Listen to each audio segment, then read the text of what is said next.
Охридскиот регион нема да биде ставен на листата на светско наследство во опасност. Градот и државата во Париз добија дополнителен рок од уште една година да постапат по препораките и Охрид да го зачува статусот под капата на Организацијата за образование, наука и култура при Обединетите нации, каде е примена како четврти град во светот.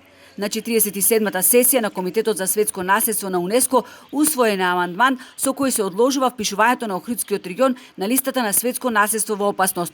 Одложувањето е усвоено со низа обврски за кои државата треба да достави извештај до 1 февруари 2026 година. I think that I can now declare. Мислам дека сега можам да прогласам дека нацрт одлуката Охрид да не биде ставен на листата на светско наследство во опасност е усвоена.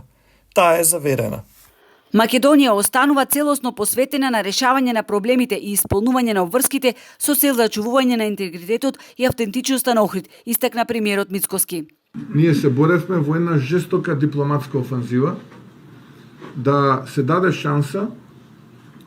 шанса да Охрид добие уште еден транзицијски период со што ние би отпочнале со имплементирање на препораките кои што за жал претходната влада не ги започна, не само што не ги започна, туку и луѓе блиски до политичките партии од претходната влада продолжија да ги злоупотребуваат.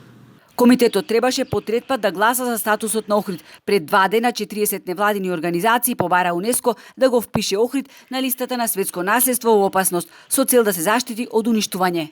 Воопшто не се согласувам дека треба да се стави за да напредува Охрид заради некакви си фондови или не знам што, кога ние препораки и мерки кои што сме ги имале во минатите години, ние зошто сме се доведиле тоа? Затоа што 30 години, не зборам како општина, но генерално и како држава и како све, многу не сме се занимавали со тие препораки и се доведивме во чош кај што се доведе и статусот на Охрид во прашање, меѓутоа и се доведоа многу закони и проекти во прашање затоа што ние не сме соработувале. Сега е сосема поинаку.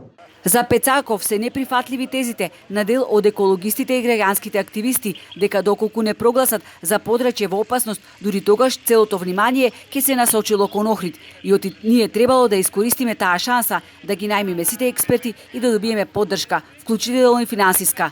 Ставањето на Охрид на листата на загрозени подрачја на УНЕСКО ќе предизвика сериозен удар врз локалната економија, а целосно ќе го стопира развојот на градот во секоја смисла на зборот, вели тој.